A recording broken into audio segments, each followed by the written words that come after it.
Good day mga ka-idol, update tayo sa PBA sa Game 5 ng inyong Finals Philippine Cup featuring San Miguel Bearmen at ng Meralco Bolts. Naghahanda na si Alain Maliksi at Chris Newsome na bumawi para sa San Miguel Bearmen at syempre at ang buong bench ng Meralco Bolts. At eto na si CG Perez na patawag na nga ang kanyang asawa ng hallelujah para tulungan ang San Miguel Bearmen sa Game 5 ng kanilang laban. At dito na nga, hindi na papayag si Alain Maliksi, Raymond Almasan at Bong Quinto na makakuha pa ng panalo ang San Miguel Bearmen. Pero sa pag-uumpisa pa lang ay nagmamamaw na si Junmar Fajardo. Kinakain na ang depensa ni Raymond Almasan sa first quarter at si CG Perez problemado na dahil sa first quarter dalawa na ang kanyang foul. At ito si Alain Maliksi nag-umpisa na mag-take over sa first quarter pa lang ng laban pero sinagot naman ito ni Marcio Lassiter.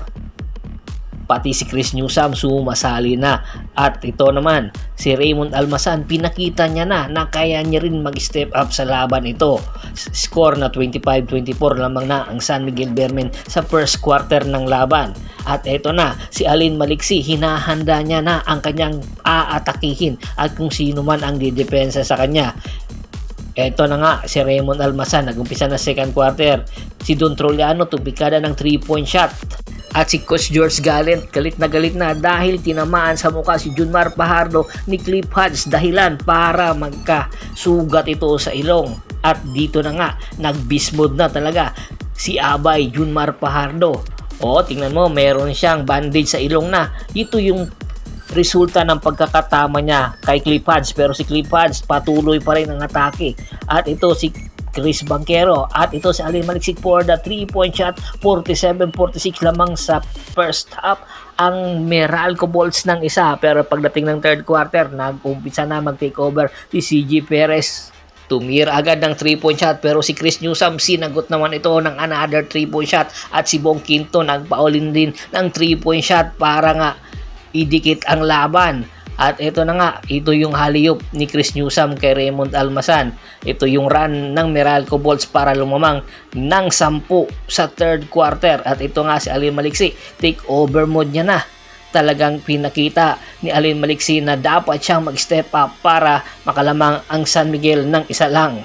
Sa third quarter, 70-69 lamang ang San Miguel ng isa. Pero pagdating ng fourth quarter, talagang si Alain Maliksi na ang nanguna para sa Meralco Bolts para lumangang ito ng mahigit na 10 at si Junmar Fajardo napakalaki na ng problema dahil si Junmar Fajardo lang ang umi-score para sa San Miguel Bearmen samantala si Chris Newsome sa fourth quarter ay unti-unti na nag-umpisang uminit para i-take over din ang Meralco Bolts kaya ang naging score sa labang ito ay nanalo nga ang Meralco Bolts ng 4 na puntos, 92-88 at sa tagpong ito napadasal na ang asawa ni CG Perez na maipasok nito ang huling tira pero hindi ito sapat para manalo ang Meralco ang San Miguel. Kaya naman sa tagpong ito lamang na sa series ang Meralco Bolts, 3 win and 2 losses at gusto nang tapusin ng Meralco sa linggo ang series para makakuha ng kauna-unahang panalo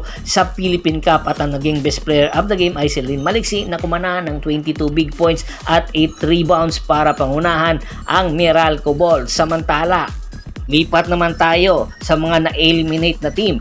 Ang Meralco ang Magnolia Pambansang Manok Timplados ay interesadong makuha daw itong point guard ng Terra Permajip na si Wami Chungson. Sa ganda nga ng ipinapakita ni Wami Chungson sa kasalukuyang Philippine Cup at umabot pa ito ng playoffs ay nagka-interes si Coach Chito Victolero na kunin na nga ang superstar guard ng Terra Permajip. Sa ganda ng kanyang ipinapakita, hindi katakataka na si Coach Chito Victolero ay nabighani sa naging performance ni Wami Chungson. Ito yung kulang na pyesa ng Magnolia Pambansang Manok Timplados para mapunan ang kanilang lineup at para lumalim palalo ang guard rotation ng Magnolia Pambansang Manok Timplados. At kamakailan din lang ay ayon sa isang report, inilagay na daw ng Magnolia si Gio Halalon sa trading block.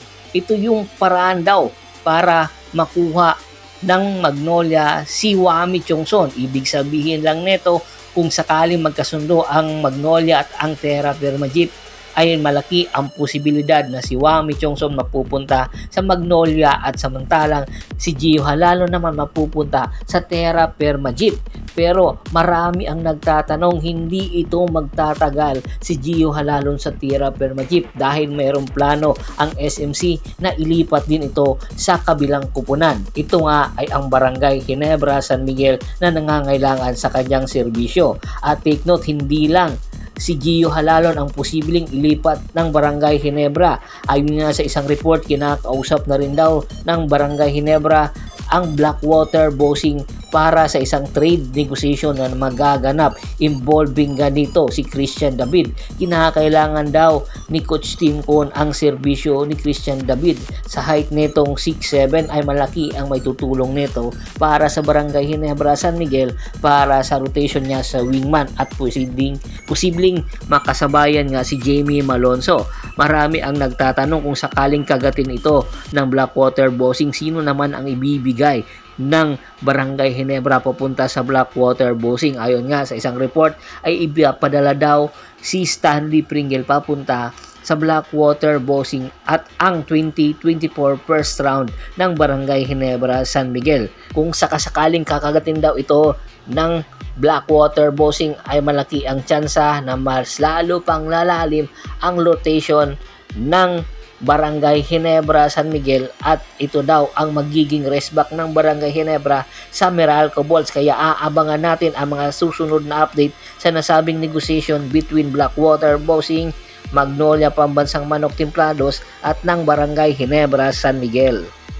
Bago pa man natin tapusin ang ating kwentuhan, shoutout muna tayo sa ating mga solid na followers na laging sumusuporta sa atin. Kay Kagawad Kats Aquino Dukusin ng Hagonoy, Bulacan, Ronald Bersubidad, Anthony Lucky Alon, Adrian Dulay at sa Dulay Family, John David Gulapa, Ricky Lanza ng Ricky Rider TV ng Tansa Cavite, Telemart Pangilinan at Michael Pangilinan ng Apalit Pampanga. Marami pong salamat sa walang sawa niyong pagsuporta.